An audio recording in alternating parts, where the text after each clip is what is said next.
اللہ الرحمن الرحیم وما خلقت الجن والانس الا لیعبدون صدق اللہ العلی العظیم صلوات علی محمد وعلی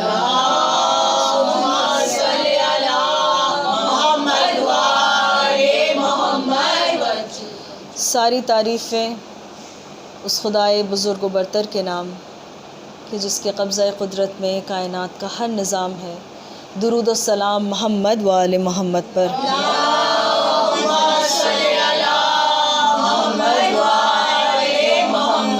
وعجل فرجہم۔ کنیزان سیدہ، عزاداران سید الشہداء، سورہ مبارکہ ذاریات کی جو 51واں سورہ ہے قرآن مجید کا، اس کی 56ویں آیت میں پروردگار ارشاد فرما رہا ہے وما خلقت الجن والانس الا لیعبدون، کہ نہیں خلق کیا، نہیں بنایا، نہیں تمہیں وجود عطا کیا، نہیں پیدا کیا ہم نے جنوں اور انسانوں کو سوائے اس لیے کہ وہ ہماری عبادت کرے۔ اگر کائنات میں ہر شخص سے یہ پوچھا جائے کہ تمہارا مقصد حیات کیا ہے یا تمہارا مقصد تخلیق کیا ہے، تو وہ انسان اپنے طور سے کچھ اور بتائے گا۔ مثلاً آپ کی نظر میں کوئی مختلف بات ہے، میری نظر میں کوئی مختلف بات ہے، اور یہ بھی ہو سکتا ہے کہ ایک سے زائد ہمیں مقاصد نظر آتے ہوں، کہ ہم کہیں کہ ہم یہ بھی کرنے کو آئے ہیں اور وہ بھی کرنے کو آئے ہیں اور وہ بھی کرنے کو آئے ہیں، ایسا ہو سکتا ہے نا۔ اور یہ بھی ہو سکتا ہے کہ ہمارا کوئی مقصد نیک ہو، کسی مقصد میں خیر ہو، کسی مقصد میں شر ہو، ہے کہ نہیں ہے؟ آپ دیکھیں چاروں طرف کائنات میں بہت سے ایسے لوگ ہیں کہ جن کا مشغلہ ہی یہی ہے کہ کیسے اوروں کو پریشانی دی جائے، کیسے ظلم کیا جائے۔ تو عزیزان گرامی، افسوس یہ ہے کہ اس وقت دنیا میں زیادہ تر ممالک میں جو لوگ عہدوں پر ہیں وہ اسی کیٹیگری کو بلونگ کرتے ہیں۔ بہرحال تو گفتگو یہ ہے کہ عزیزان گرامی، ہر کسی کے پاس ایک مقصد حیات ہے اس کی نظر میں، لیکن اللہ یہ کہہ رہا ہے، جس نے خلق کیا ہے وہ یہ کہہ رہا ہے کہ تمہارا مقصد خلقت، تمہارے وجود کا عمل میں آنا، اس کی وجہ ہے عبادت۔ کس کی عبادت؟ وہ جو الالہ ہے، وہ جو اللہ ہے، اس کی عبادت۔ تو عزیزان گرامی، پھر سوال یہ اٹھتا ہے کہ کیا پروردگار نعوذ باللہ ہماری عبادتوں کا محتاج ہے، کہ اس نے ہمیں خلق اس لیے کیا کہ ہم اس کے سامنے سجدے کریں، ہم اس کے سامنے رکوع میں کھڑے رہیں، ہم قیام میں کھڑے ہو کر تھر تھر کانپیں، یا ہم روزے رکھ لیں، یا ہم اپنے مال کو اپنی جیب سے جدا کر کے زکوٰۃ و خمس عطا کریں، یا ہم حج کو جائیں، یا ہم جہاد کریں؟ نہیں عزیزان گرامی، اگر آپ غور سے سوچیں تو ایک بات طے شدہ ہے کہ وہ کہ جو علی کل شیء قدیر ہے، وہ جو ہر شے پر قدرت رکھنے والا ہے، وہ جو کن فیکن کی منزل کا خالق و مالک ہے، کہ جب کسی چیز کا کوئی تصور نہیں تھا تب اس نے کتنی خوبصورت کائنات اور اس کے نظام کو خلق کر دیا۔ تو عزیزان گرامی، اتنا بلند و بالا جو ہے، اسے ہماری ان سیکنڈ گریڈ عبادتوں کی کیا ضرورت ہے؟ سیکنڈ گریڈ عبادتوں کی کیا ضرورت ہے؟ ہم جو گناہ کے پیکر ہیں، جو خطا کے پیکر ہیں، ہماری عبادتیں بھی ویسے ہی ناقص ہوتی ہیں، جو فروع دین ہم انجام دیتے ہیں وہ ویسے ہی ہوتے ہیں۔ کوئی نہیں کہہ سکتا کہ میری نماز پرفیکٹ ہے، ممکن ہی نہیں ہے۔ خاص کر خواتین جو دنیا بھر کی فکریں اپنے ذہن میں بسا کر ہر کام کرتی ہیں، ہے نا۔ تو عزیزان گرامی، کوئی نہیں کہہ سکتا کہ روزے میں ہم سے کوئی گناہ سرزد نہیں ہوا، کوئی نہیں کہہ سکتا۔ ہم اسی لیے تو ہر عبادت کے بعد ہم دعا کرتے ہیں کہ پروردگار، حقیر ہیں ہم اور عبادت ہماری قلیل ہے، تھوڑی سی ہے، اسے قبول کر لے، اسے قبول کر لے۔ تو سمجھ میں آیا کہ اللہ کو ہماری عبادتوں کی ضرورت نہیں ہے۔ تو پھر فلسفہ کیا ہے ہماری خلقت کا؟ وجہ کیا ہے ہماری تخلیق کی، کہ پروردگار کہہ رہا ہے کہ ہم نے خلق کیا تمہیں کہ تم ہماری عبادت کر سکو۔ عزیزان گرامی، روک کر ایک نقطے کو اگر آج میں پہنچا سکی تو اس کے بعد سے انشاءاللہ یہ مرحلہ آسان ہو جائے گا، کہ جہاں پر ہم یہ دیکھتے ہیں کہ جب پروردگار نے عابدین کو شمار کیا ہے، جہاں عبادت گزاروں کو شمار کیا ہے، کہ ایک وقت ایسا آیا کہ جب اللہ نے کہا کہ اے فرشتوں، میں جب آدم کے اس پتلے میں روح پھونک دوں تو تم سب سجدے میں گر جانا۔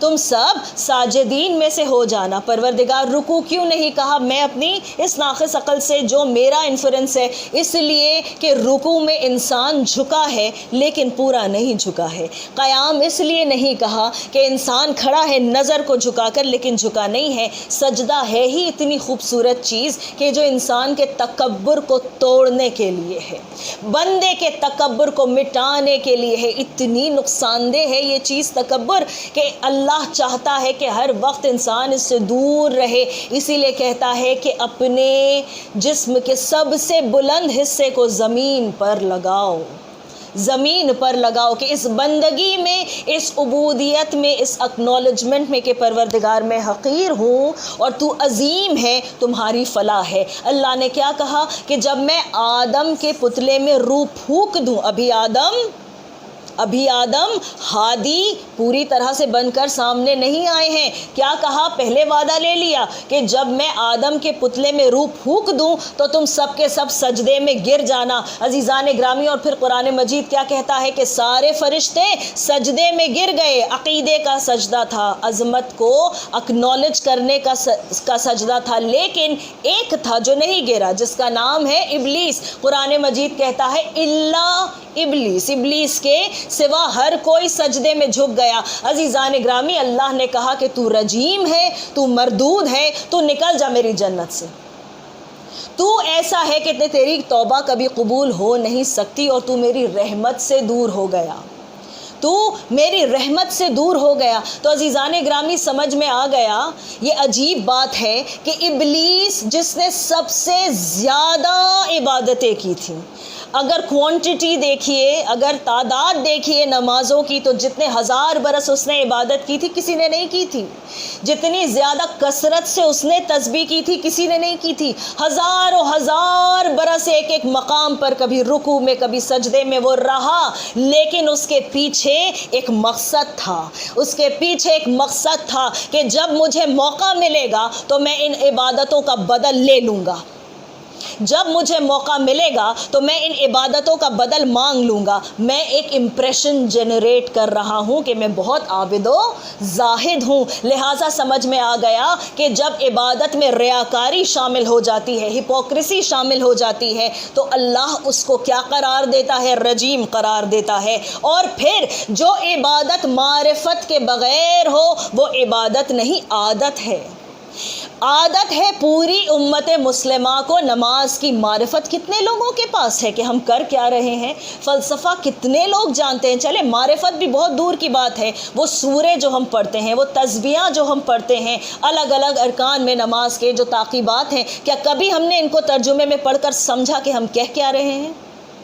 کیا کبھی ہم نے جانا؟ ہم جانتے ہیں کہ اللہ کی تسبیح ہے، اس کی تعریف ہے، لیکن اصلاً اس کے معنی کیا ہے؟ کبھی ہم نے اس پہ غور کیا؟ تو عزیزان گرامی، سمجھ لیجئے کہ جو عبادت معرفت کے بغیر انجام دی جائے وہ عادت ہے، وہ ریاکاری ہے۔ اور اگر دیکھنا ہے کہ اللہ عبادتوں کی مقدار نہیں دیکھتا، خلوص کو دیکھتا ہے، تو ابلیس کو مد نظر رکھیے گا کہ کیسے اتنے ہزار برسوں کی عبادت اس کے چہرے پہ مار کر اللہ نے کہا نکل جا، تو رجیم ہے، اس لیے کہ تو نے میرے منتخب کردہ ہادی کے سامنے سجدہ نہیں کیا، تو نے اس کو نہیں مانا جس کو میں نے نصب کیا، تو نے اس کو نہیں مانا جس کو میں نے خلیفہ بنایا، تو نے اس کو نہیں مانا، تو اس کے مقابل آ کر کھڑا ہو گیا، تو اس کے مقابل آ کر کھڑا ہو گیا۔ جس کو میں بناؤں اس کے مقابل جو آئے اس کے لیے نہ عزت ہے، نہ بخشش ہے، نہ جنت ہے۔ ایک درود پڑھے مل کر۔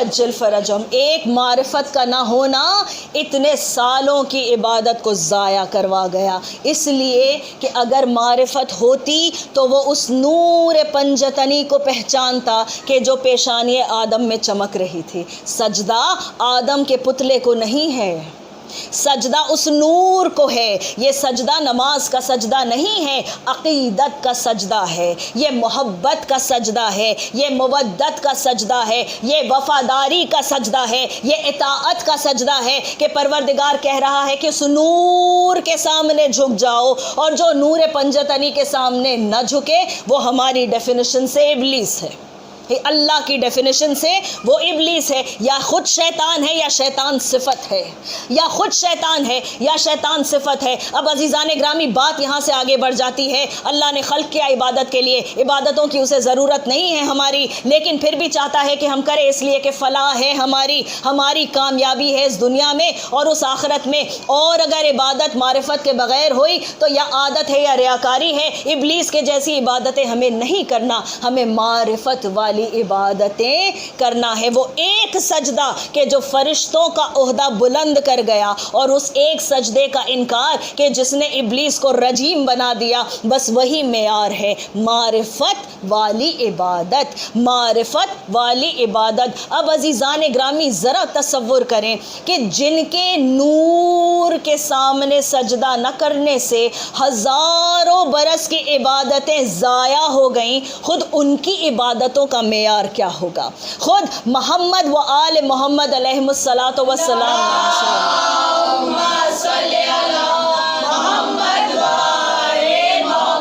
وعجل فرجهم. عزیزان گرامی جہاں خود رسالت مآب موجود ہے کہ جن کو اللہ کہے کہ عبادتیں کم کرو اس لیے کہ ہمیں تکلیف ہوتی ہے دیکھ کر یہ تمہارے پیروں کا ورم، اتنی دیر تک قیام نہ کیا کرو. اللہ کہہ رہا ہے جہاں علی جیسا عبادت گزار موجود ہو کہ نماز میں جس کے پیر سے تیر نکال لیا جائے اور اس کی نماز میں کوئی حرف نہ آئے، جو رکوع میں انگوٹھی عطا کر دے اور نماز میں کوئی حرف نہ آئے، اور جس کی ایک ضربت عبادت ثقلین سے افضل ہو، جس کی ایک ضربت تلوار کی عبادت ثقلین پوری امت کی عبادت سے، امت آج بھی ہے، پوری امت کی عبادت سے، کلیکٹیو عبادت سے افضل ہو، جہاں خود فاطمہ الزہرا سلام اللہ علیہا ہو.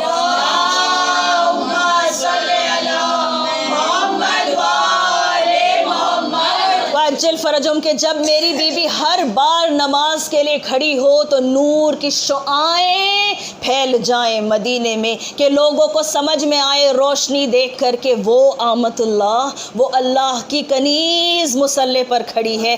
جہاں خود حسن مجتبی جیسی شخصیت موجود ہے کہ جو وضو جب کرے تو ایسا خوف ان پر طاری ہوتا تھا خدا کا کہ تھر تھر کانپتے تھے. یہ معرفت کی منزل ہے. جب کسی نے پوچھا تو میرے مولا نے فرمایا کہ تمہیں اندازہ ہے کس کے سامنے جانا ہے، تمہیں اندازہ ہے کہ جب تم مصلی پہ کھڑے ہو تو کس کے حضور کھڑے ہو. اور پھر کیا کہنا کہ جہاں حسین کی عبادت ہو کہ کبھی اگر چاہیں تو نانا کی پشت پر سوار ہو کر ایک سجدے کی تسبیح کو 70 گنا بڑھا دیں، کبھی چاہیں تو نانا سے کیا ہوا وہ وعدہ نبھانے کے لیے اپنے گلے کو سجدے میں کٹا دیں. عزیزان گرامی یہ عبادتوں کا معیار ہے، یہ زہد کا معیار ہے، یہ تقوی ہے اہل بیت کا. اور اس انجمن میں کہ جہاں ہر کوئی ایسی منزلت پہ فائز ہے، کوئی زین العابدین کہلائے تو پھر اس کی منزلت سوا ہے. جہاں سب کے سب عابدین ہیں وہاں کوئی زین العابدین ہو، زیب و زینت ہو عبادت کرنے والوں کی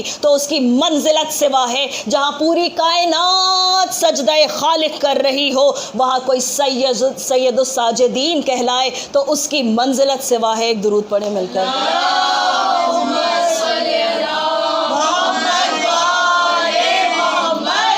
اگر ساجدین کی صفوں میں میرا مولا جاتا ہے تو ان کا سید و سردار بن جاتا ہے، اگر عابدین کی صفوں میں میرا مولا جاتا ہے تو پھر ان کی زیب و زینت بن جاتا ہے. خود رسالت مآب فرماتے ہیں کہ جب قیامت کے روز سارے انبیاء صف باندھ کر کھڑے ہوں گے، سارے اوصیاء ہوں گے، سارے اولیاء ہوں گے، تمام صالحین ہوں گے، شہداء ہوں گے، نیک بندے ہوں گے، ایک ندا آئے گی، آئینہ زین العابدین، کہاں ہے زین العابدین؟ تب میرا ایک فرزند جو میرے لال حسین کی نسل سے ہوگا کہ جس کا نام علی ابن الحسین ہوگا، وہ آگے آئے گا اور کہے گا لبیک.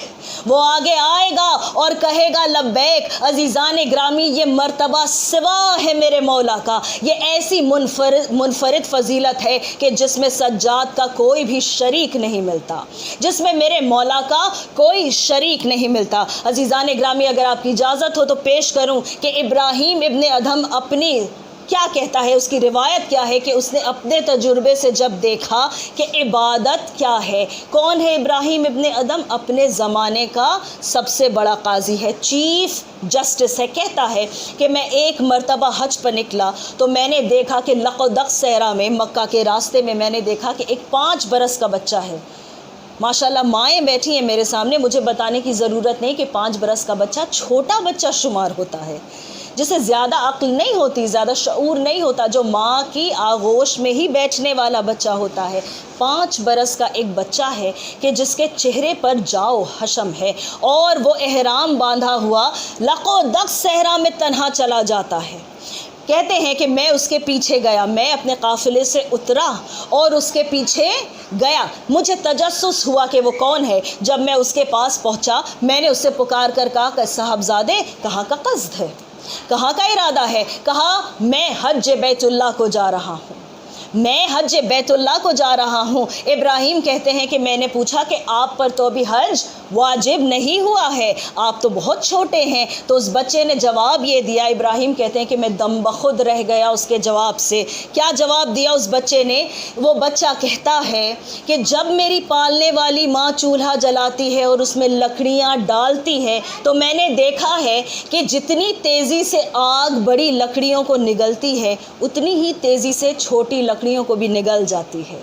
یہ کتنا بڑا فلسفہ ہے کہ عبادت میں دیر نہ کرو، عبادت میں دیر نہ کرو، زندگی کا کوئی ٹھکانہ نہیں ہے۔ کیا کہا اس بچے نے کہ بچوں کے لیے بھی کوئی گارنٹی نہیں ہے کہ موت کب آ جائے۔ کہتا ہے وہ بچہ کہ میں حج بیت اللہ کے بغیر اس دنیا سے جانا نہیں چاہتا، نہیں چاہتا۔ اس کے بعد ابراہیم کہتے کہ میں نے چاہا کہ میں اس کے اس قصد کو بدلوا دوں، فکر ہے بچے کی، کہتے میں نے چاہا میں اس کے قصد کو بدلوا دوں۔ میں نے کہا کہ صاحبزادے آپ پہنچ جائیں گے، آپ کو لگتا ہے کہ آپ پہنچ جائیں گے؟ کیا جواب دیا اس بچے نے؟ وہ بچہ کہنے لگا کہ ارادہ کرنا میرا کام ہے، ارادے کو پورا کرنا اس کا کام ہے، ارادے کو پورا کرنا اس کا کام ہے۔ یہ ہمارے لیے سبق ہے۔ ہم ہمیشہ محنت کر کے تھک کر بیٹھ کر روتے ہیں کہ پروردگارہ اتنی محنت کی لیکن کامیاب نہ ہو سکے، اتنی کوشش کی لیکن ہمیشہ کام جو ہے وہ تکمیل کو نہیں پہنچا۔ لیکن عزیزان گرامی، ہمیں انتظار رکھنا ہے اور توکل رکھنا ہے۔ ابراہیم کہتے ہیں کہ میں نے پوچھا کہ یہ بتاؤ، نہ تمہارے پاس کوئی زاد راہ مجھے نظر آتا ہے، نہ تمہارے پاس کوئی گٹھری ہے کہ جس میں کھانے کا سامان ہو، کوئی زیادہ راہ نہیں ہے۔ کوئی چھوٹا سا سفر بھی ہو تو انسان کھانا پانی ساتھ لے کر چلتا ہے، لیکن اس لقدق صحرا میں کہ جہاں ایک درخت بھی نہیں ہے تمہارے سر پر سایہ کرنے کے لیے، وہاں تم اتنی تیزی سے جا رہے ہو اور تمہارے پاس کوئی زیادہ راہ نہیں ہے، تمہارے پاس کوئی بھی سواری نہیں ہے، اور تمہیں اپنی منزل کتنی دور ہے اس کا اندازہ نہیں ہے۔ ابراہیم کہتے ہیں کہ میں جس مقام پر اس بچے سے ملا تھا وہاں سے 300 میل کا فاصلہ تھا، 450 کلومیٹرز، 300 میل کا فاصلہ۔ وہ بچہ تنہا چلتا جا رہا ہے۔ میں نے جب اس سے یہ کہا تو اس بچے نے مجھے فصیح اور بلیغ عربی میں جواب دیا، زادی تقوایا، میرا سامان جو میرے پاس ہے، جو سفر میں میرے کھانے پینے کے عوض مجھے جو طاقت بخشے گا، وہ میرا تقوی ہے۔ زادی تقوایا، میرا زاد راہ میرا تقوی ہے، اللہ کا خوف اور اس کی اطاعت کرنے کا جذبہ۔ ایک درود پڑھیں مل کر، اللہم صلی علی محمد وآل محمد۔ زادی تقوایا، دوسرا جملہ کیا کہا؟ وراحیلتی رجلایا، یہ جو میری سواری ہے یہ میرے 2 پیر ہیں۔ سیلف ڈیپینڈنس ہمارے لیے یہ تعلیم ہے، سیلف ڈیپینڈنس، اپنے اوپر بھروسہ کرنا، اللہ پہ توکل کرنا اور کسی کی طرف نہ دیکھنا، پھر اس کی مرضی جس وسیلے سے چاہے مدد کر دے، لیکن اس پر توکل کرنا اور اپنے پہ بھروسہ رکھنا۔ راحلتی رجلایا، اور پھر اتنا خوبصورت فقرہ کہ کیا کہا؟ قصدی مولایا، میری منزل میرا خدا ہے، میری منزل میرا اللہ ہے۔ مجھے یہ فاصلہ نظر نہیں آتا، مجھے یہ دشت نظر نہیں آتا، آتا، مجھے یہ تنہائی نظر نہیں آتی، کیونکہ میری نظر میں صرف میرا خدا ہے، میرا اللہ ہے، کہ جس کے عشق نے مجھے یہ طاقت بخشی ہے کہ میں چلتا چلا جاؤں، اور جس کے خوف نے مجھے یہ تقوی بخشا ہے کہ میں دیر نہ کروں۔ ابراہیم کہتے ہیں کہ میں حیرت زدہ تھا، میں خاموش تھا جب اس بچے نے مجھ سے یہ کہہ دیا۔ وہ چند قدم آگے بڑھا، میں وہیں کھڑا رہ گیا، سوچتا رہا کہ یہ کون ہے جو ایسے برجستہ جواب دے رہا ہے، اتنے گہرے جواب دے رہا ہے۔ یہ تجسس کیا کم تھا کہ تنہا ایک بچہ ہے کہ اب اس کے پاس ایسا علم ہے، ایسا ایمان ہے۔ وہ کہتا ابھی میں یہ سوچ ہی رہا تھا کہ سامنے سے میں نے دیکھا کہ ایک خوبصورت ترین نورانی شکل سامنے آئی، ایک بہت ہی خوبصورت مرد نمایاں، نہ جانے کہاں سے اس دشت میں ہوا، اور آنے کے بعد اس نے اس بچے کے ہاتھ کو چومنے کا طلب کیا۔ بچے نے ہاتھ بڑھایا، اس نے ہاتھ کو چوم کر آنکھوں سے لگایا اور کہا تقدم یا سیدی، تفضل یا سیدی، تشرف یا سیدی، آپ کا خیر مقدم ہے، آپ کا خیر مقدم ہے، یہ میرا شرف ہے کہ میں آپ کے ہاتھوں کو چوموں۔ یا سیدی، سیدی مولا، اے میرے مولا، میں آیا ہوں آپ کے ہاتھوں کو چومنے کے لیے۔ کچھ گفتگو ہوئی اور اس کے بعد وہ نوجوان بالکل ویسے ہی چلا گیا کہ جیسے آیا تھا، جس آسانی سے نمایاں ہوا تھا ویسے ہی روپوش ہو گیا۔ ابراہیم کہتے ہیں کہ اب مجھ سے رہا نہیں گیا، میں تیزی سے آگے بڑھا اور اس بچے کے سامنے آ کر کھڑا ہوا۔ میں نے کہا کہ یہ بتاؤ کہ وہ کون تھا اور تم کون ہو، یہ بتاؤ کہ وہ کون تھا اور تم کون ہو۔ اس 5 برس کے بچے نے جواب دیا کہ یہ جو آیا تھا، میرے ہاتھ کو چوم رہا تھا، مجھ سے سوال کر رہا تھا، جو مجھے یا سیدی کہہ رہا تھا، وہ نبی خضر ہیں، وہ نبی خضر ہیں، اور میں علی ابن الحسین ابن علی ابن ابی طالب ہوں۔ ایک درود پڑھیں مل کر۔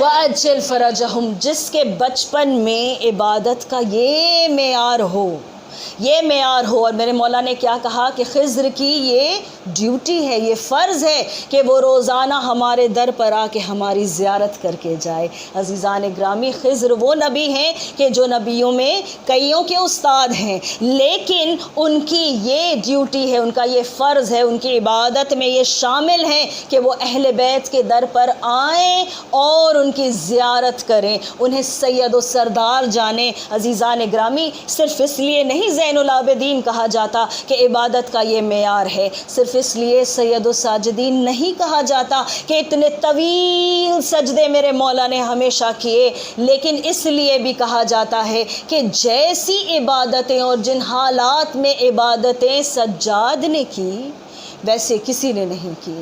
عزیزان گرامی، ہے تو علی کا بھی سجدہ موجود محراب مسجد کوفہ میں کہ جب سر پر ضربت لگی میرے مولا نے پکار کر کیا کہا؟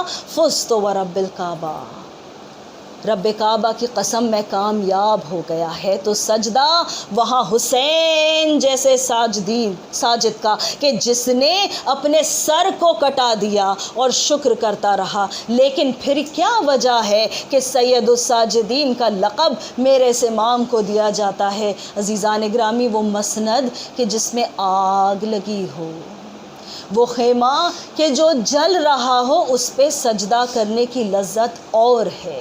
اس جلتی ہوئی خاک پر پورے کنبے کے لاشیں بکھرے جب ہوں، اس مقتل میں بیٹھ کر سجدہ کرنے کی لذت کچھ اور ہے۔ جب زنجیروں میں ہاتھ جکڑے ہوں اور ہاتھ میں اونٹوں کی رسیاں ہوں، جب ساربانی مل جائے امام وقت کو، اس وقت سجدہ کرنے کی لذت کچھ اور ہے۔ عزیزان گرامی، قید خانوں کے ان اندھیروں میں، راستوں کی اس دھوپ کی تپش میں سجدہ کرنے کی بات اور ہے، اور ہر وقت ہر حال اللہ کا شکر ادا کرنے کی بات اور ہے۔ اس لیے یہ زین العابدین ہیں کہ انہوں نے اپنی غیرت کا امتحان دیا، لیکن کبھی بھی اپنی زبان پر شکوہ آنے نہ دیا۔ ہاں عزیزان اکرامی، میرے مولا کا ایک بہت چاہنے والا صحابی کہ جو ان کے بابا کے اصحاب میں بھی تھا، کہ جن کا نام ہے شہاب الدین زہری، وہ کہتے ہیں کہ جب میرا مولا بعد از کربلا مدینے آ گیا نا، آپ جانتے ہیں میرے مولا نے کیا کیا؟ 40 برس تک گریہ کیا میرے مولا نے، اتنا روئے ہیں میرے مولا کہ آنسوؤں نے ساتھ چھوڑ دیا، پھر خون کی بوندیں آنکھوں سے نکلتی تھی۔ جب چاہنے والے دیکھا کرتے تھے تو کہتے تھے مولا اتنا نہ گریہ کیا کرو، اتنا نہ گریہ کیا کرو میرے مولا۔ مولا کہتے تھے کہ کہنے والے تو نے انصاف نہیں کیا، مجھے یہ بتا کہ یعقوب کتنے برس روئے تھے یوسف کے لیے؟ کہا مولا 40 برس۔ کہا ایک ہی یوسف کو گوایا تھا نا؟ کہا ہاں۔ کہا سننے والے سن لے، میں نے ایک دوپہر میں 18 یوسف گوائے،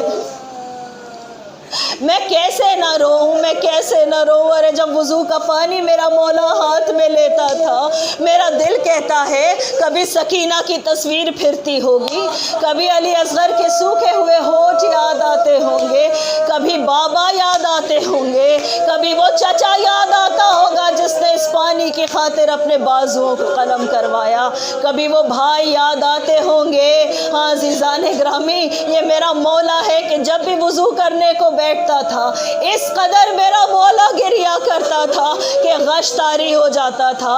عزیزان گرامی، جب بھی کوئی گوسفند جاتا تھا نا کسی قصائی کے ساتھ، قصاب سے میرا مولا پوچھا کرتا تھا کہ سنو تم نے اسے پانی تو پلا لیا ہے، تم نے اسے پانی تو پلا لیا ہے۔ ہمیشہ قصاب کہتے تھے کہ فرزند رسول یہ تو ممکن ہی نہیں ہے کہ کسی جانور کو ذبح کرنے کے پہلے اسے پانی نہ پلایا جائے۔ فوراً میرا مولا کربلا کا رخ کرتا تھا، کہتا تھا اے میرے پیاسے بابا تیری مظلومیت پر سجاد قربان، یہاں گوسفند کو بھی پانی پلا کر ذبح کیا جاتا ہے۔ اے میرے پیاسے بابا یہ سجاد تمہاری پیاس پہ قربان۔ میرے مولا نے زندگی بھر ارے غلاموں کو، کنیزوں کو خرید کر آزاد کیا۔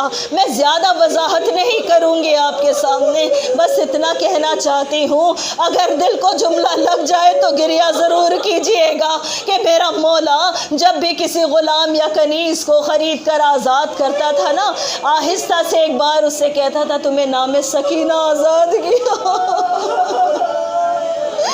تمہیں نام سکینہ آزاد کیا ہے۔ عزیزان گرامی، آج آپ اس کو رونے کے لیے آئی ہیں کہ جو سب سے بڑا عزادار ہے حسین کا، سب سے بڑا عزادار ہے۔ وہ لوگ جو ہمیشہ عزاداری اور نماز کو ایک دوسرے کے مقابل لا کر کھڑا کرتے ہیں نا، انہیں سجاد کی زندگی کی طرف نظر کرنا چاہیے، جس کی زندگی کا ایک لمحہ عبادت کے بغیر نہیں گزرا، اور جس کی زندگی کا ایک لمحہ ارے گریہ سید الشہداء کے بغیر نہیں گزرا۔ عزیزان گرامی، یہ میرا مولا ہے کہ جس نے اتنے برس ماتم کیا، اتنے برس ماتم کیا، کبھی بھی ایسا نہیں ہوتا تھا کہ سجاد گریہ نہ کریں اپنے بابا کو یاد کر کے۔ عزیزان گرامی، اسی لیے جب شہاب الدین زہری نے آ کر کہا کہ آقا میرے گھر میں عقد ہے، ارے ہم سے بہت پرانا ہمارا یہ شیوا ہے کہ آپ کے گھر کے لوگ ہمارے گھر کی شادیوں میں شامل ہوتے ہیں، اے مولا اگر آپ زحمت گوارا کرے تو ضرور آ جائیں، غریب کا غریب خانہ بڑا بلند اور عظیم ہو جائے گا۔ عزیزان گرامی، غور سے اس روایت کو سنیے، میں نے خاص کر چنا ہے اسے ان سارے لوگوں کے لیے کہ جو فرش عزا اپنے گھروں میں بچھاتے ہیں، جو مجلسیں کراتے ہیں، جو امام بارگاہ آباد رکھتے ہیں، ہر جگہ مجلس میں جا کر شہاب الدین سے میرے مولا کہتے ہیں کہ شہاب الدین تیری تمنا میرے نظر میں ہے، لیکن اے شہاب الدین اب کربلا کے بعد ہم کسی خوشی میں شامل نہیں ہوں گے۔ ایک صورت ہے کہ میں تیرے گھر آ جاؤں، تو میرے بابا کی ایک مجلس منعقد کر لے۔ اب سمجھ میں آیا کیوں جب ہمارے یہاں شادیاں ہوتی ہیں قبل اس کے ایک مجلس کی جاتی ہے۔ یہ سنت ہے، سید الساجدین ہے۔ شہاب الدین رو کر کہتے مولا سراخوں پر ارے اس نے منعقد کی مجلس، جب ذاکر آیا نا میرے مولا نے ایک مرتبہ کہا کہ اندھیرا کر دو، اس لیے کہ میرے گھر کی خواتین بھی شامل ہونا چاہتی ہیں۔ اب سمجھ میں آیا کہ پردے کا انتظام ہر جگہ کیوں ہوتا ہے۔ بڑا گریہ ہوا، غم بڑا تازہ تھا کربلا کا۔ اگر 1400 برس بعد یہ شدت ہے، سوچو کہ جنہوں نے آنکھوں سے دیکھا تھا یہ سب کچھ، ان کے لیے کتنا مشکل ہوگا، کتنا مشکل ہوگا۔ لیکن جب چراغوں کو دوبارہ جلایا گیا، شہاب الدین گھبرا گئے، دیکھتے ہیں چوتھے امام کہیں نظر نہیں آتے۔ ایک مرتبہ دیکھا کہ جہاں ذاکر ذکر کر رہا تھا میرا مولا بہت دور جا کر بیٹھا ہے، جہاں سب داخل ہو رہے تھے وہاں میرا مولا سر کو جھکائے بیٹھا۔ ایک مرتبہ شہاب الدین قدموں پہ گر کر کہتے ہیں مولا کیا کوئی غلطی ہو گئی؟ کہا نہیں شہاب الدین، میں اٹھ کر وہاں سے اس لیے آیا کہ جو میری نظریں دیکھ سکتی ہیں وہ تیری نظریں نہیں دیکھ سکتی۔ اے شہاب الدین، جب تو نے میرے بابا کے مصائب کا ذکر سنا نا، تو نے نہیں دیکھا لیکن میں نے دیکھا۔ میری جدہ فاطمہ زہرا آ گئی، میرے جد رسول خدا آ گئے، میرے چچا حسن موجود تھے۔ ارے مجھ سے اس بزم میں بیٹھا نہیں گیا، میں اٹھ کر باہر نکل گیا۔ اس قدر گریہ میرے اجداد نے کیا۔ جزاکم ربکم، خدا آپ کو کسی غم میں نہ رلائے سوائے غم محمد والے محمد کے۔ اب سمجھ میں آیا کتنا عظیم عزادار ہے یہ حسین کا۔ ہاں جب میرے مولا کو زہر دے دیا گیا نا، خدا غارت کرے، لعنت کرے ان قاتلوں پر۔ جب میرے مولا کو زہر دیا گیا، ارے وقت رحلت قریب آیا۔ یہ کربلا تو نہیں ہے نا، یہ مدینہ ہے، مدینہ۔ جب لوگوں کو پتا چلا کہ فرزند رسول کو زہر دیا گیا ہے، اس قدر ماتم اور گریہ شروع ہو گیا مدینے میں، کوئی تاب نہ لا سکتا تھا اس کی۔ ایک مرتبہ جب حالت متغیر ہونے لگی، میرے مولا نے اپنے فرزند امام باقر علیہ السلام کو بلایا۔ بس یہ سنیے، انشاءاللہ آپ گریہ کریں گے۔ ارے میرے مولا اپنے آخری لمحات میں کیا چاہتے ہیں؟ میرے مولا نے اپنے فرزند امام باقر کو بلایا۔ باقر علیہ السلام آئے، کہا اے باقر آپ کربلا میں موجود تھے؟ کہا ہاں بابا، میرا مولا میرا 5واں امام 2.5 برس کا تھا۔